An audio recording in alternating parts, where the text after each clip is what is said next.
Hola, mi nombre es Edgardo Soto, soy pastor asistente en la Iglesia Discípulos de Cristo University Gardens y quiero tomar un espacio para dar algunos comentarios acerca de la Biblia, que es lo que me apasiona.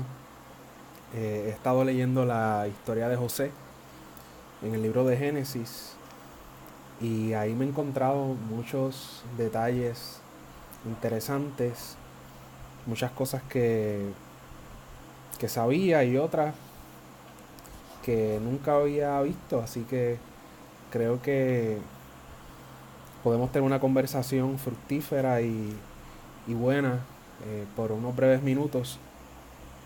Creo que todos conocemos quién fue José. José fue el penúltimo hijo de Jacob. Eh, Jacob tuvo a José con su mujer Raquel y luego tuvo a otro niño que se llamó Benjamín. Y en el capítulo 37 de Génesis, lo que el texto hace es enfatizar cómo Jacob prefirió a su hijo José de manera tal que sus hermanos eh, sintieron envidia de él. Y lo que exacerbó el asunto fue que Jacob le regaló, eh, digámoslo así, una túnica de varios colores, claramente mostrando su preferencia por este hijo que era uno de los menores. ¿Qué detalles me han llamado la atención de José? Pues claramente que el libro de Génesis se encarga de hablar de José como una persona de un carácter íntegro. Eso tal vez no lo vemos muy al inicio. Yo diría que en el capítulo 37 José aparece como un muchacho muy, muy inocente, un muchacho que no sabemos si él mismo se buscó un poco lo que le sucedió, haciendo alarde frente a sus hermanos, delatándolos con su padre. Así que no es tanto ahí el asunto de donde se ve la integridad de José, pero ya en el capítulo 39, cuando José entra en la casa de Potifar, pues ahí sí vemos que José tiene temor del Señor. Y vemos que José, frente a la tentación de la esposa de Potifar, dice, le dice a la esposa, tu esposo me dio todo lo que tengo. Lo único que sobre lo cual él no me ha dado autoridad es sobre ti. Eh, y aun cuando esta mujer lo agarra, lo arrincona, él decide salir corriendo y asumir las consecuencias de la integridad. Así que José aparece como una persona íntegra. Eh, Tal vez luego hacia el final, ¿verdad? El relato no es muy consistente, pero luego hacia el final hay una ambigüedad también con José, porque parece ser que él tiene una batalla interior. Una batalla interior eh, sobre cómo él va a tratar a sus hermanos, cómo él va a restaurar la relación y si lo va a hacer, eh, qué va a hacer él, ¿verdad? Ese es como que el drama que está aconteciendo en esos pasajes.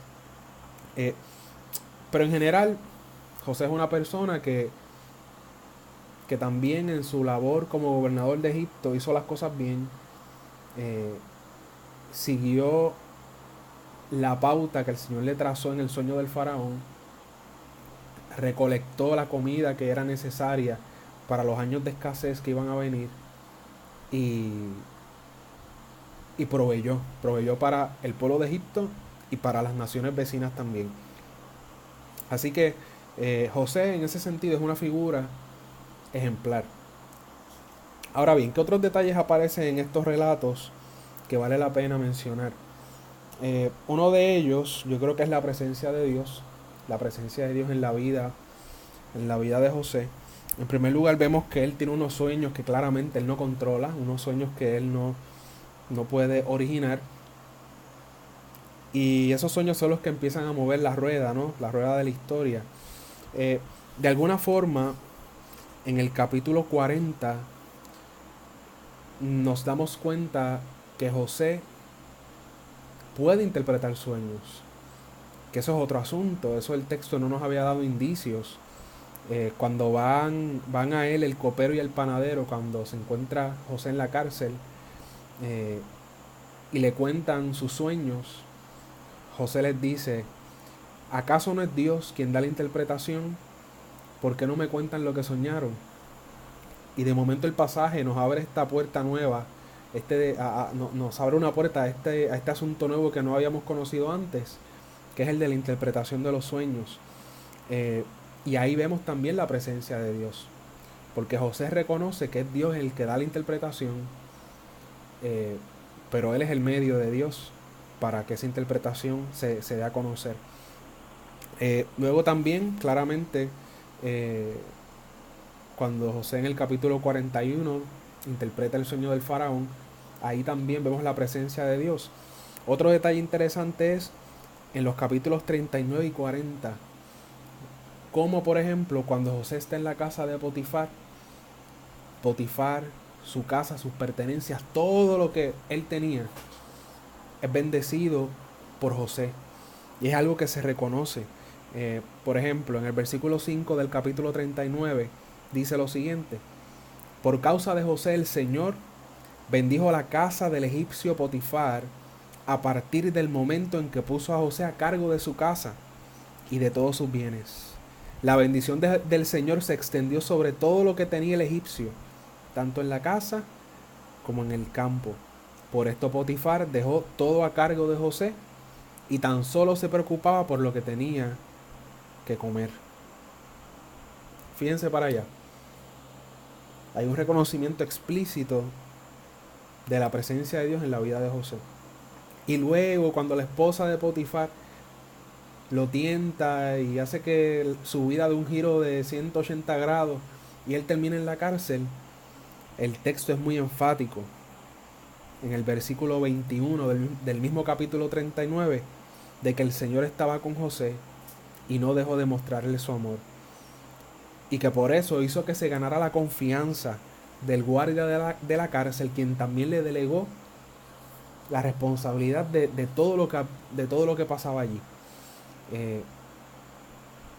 Y que lo hacía prosperar, ¿verdad? No sabemos qué es eso de que alguien prospere en una cárcel, pero el texto nos dice que eso fue lo que sucedió. Así que Dios estaba en la vida de José y le dio la capacidad de interpretar sueños, lo prosperó, lo bendijo en los lugares donde estuvo, y claro está, al final de su vida permitió que su agencia, que su gobierno fuese uno efectivo en saciar las necesidades que se estaban presentando en ese entonces.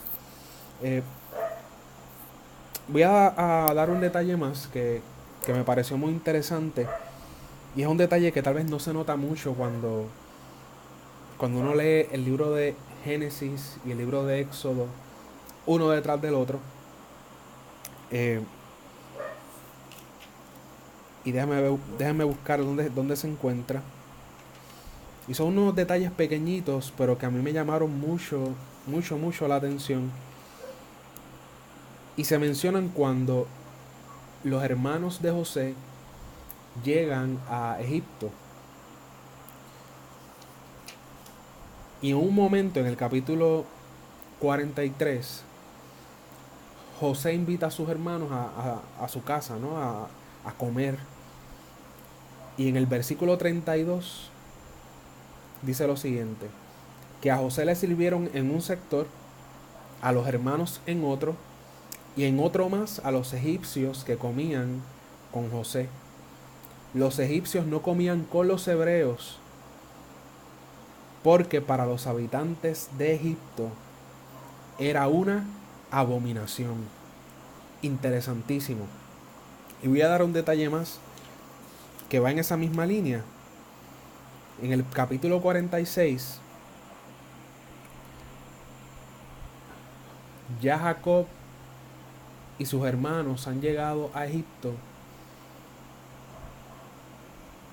y José le está explicando a su padre y a su familia qué le tenía que decir qué le tenían que decir al faraón cuando él los entrevistara.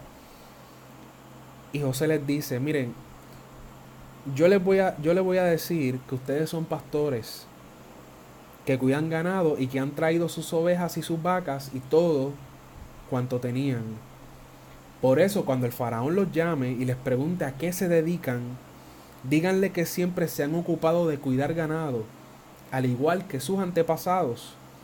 Así podrán establecerse en la región de Gosén, pues los egipcios detestan el oficio de pastor.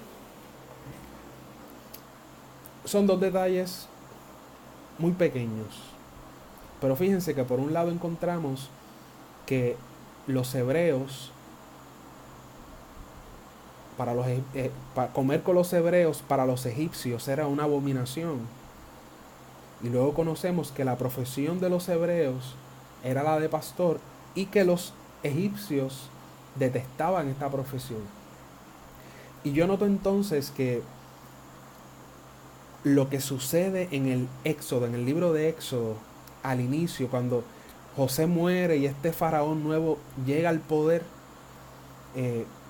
pues yo noto que entonces el fenómeno que se da no es uno completamente en el vacío.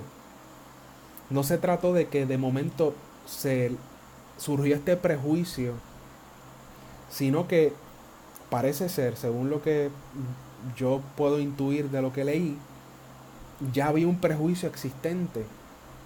Por alguna razón los egipcios consideraban a los hebreos inferiores o sucios, de modo tal que no podían compartir la mesa con ellos. Y de un mismo modo hay un prejuicio asociado a la profesión. Por lo tanto, me parece interesante decir que José pudo haber sido entonces un muro. José pudo haber sido una figura que anticipaba, por ejemplo, a la reina Esther. José, de alguna forma, estuvo en el momento indicado para proteger a su pueblo. Y mientras él vivió y mientras él estuvo ahí en el gobierno, en el poder, su pueblo experimentó paz. Y eso porque ya había unos prejuicios y unas cosas corriendo de las cuales tal vez él conocía, y él pudo entonces ser el mediador. Claro, eso después se complica. Pero fíjense entonces cómo José funciona no solamente como el protector de su familia en un sentido de necesidades básicas como el alimento. Él también lo fue en un sentido más profundo, y ya íbamos llegando al asunto de la naturaleza humana, del pecado, de nuestra ignorancia, de eso que nos atemoriza porque viene de otra persona, de otro, de alguien que es de fuera de nuestro círculo. José ayuda en estos pasajes a mediar, a conciliar personas que por la cultura podían haber estado encontradas. Así que yo creo que esos comentarios pueden ser útiles para algunos de ustedes. Espero que hayan sido de bendición. Este espacio no es uno muy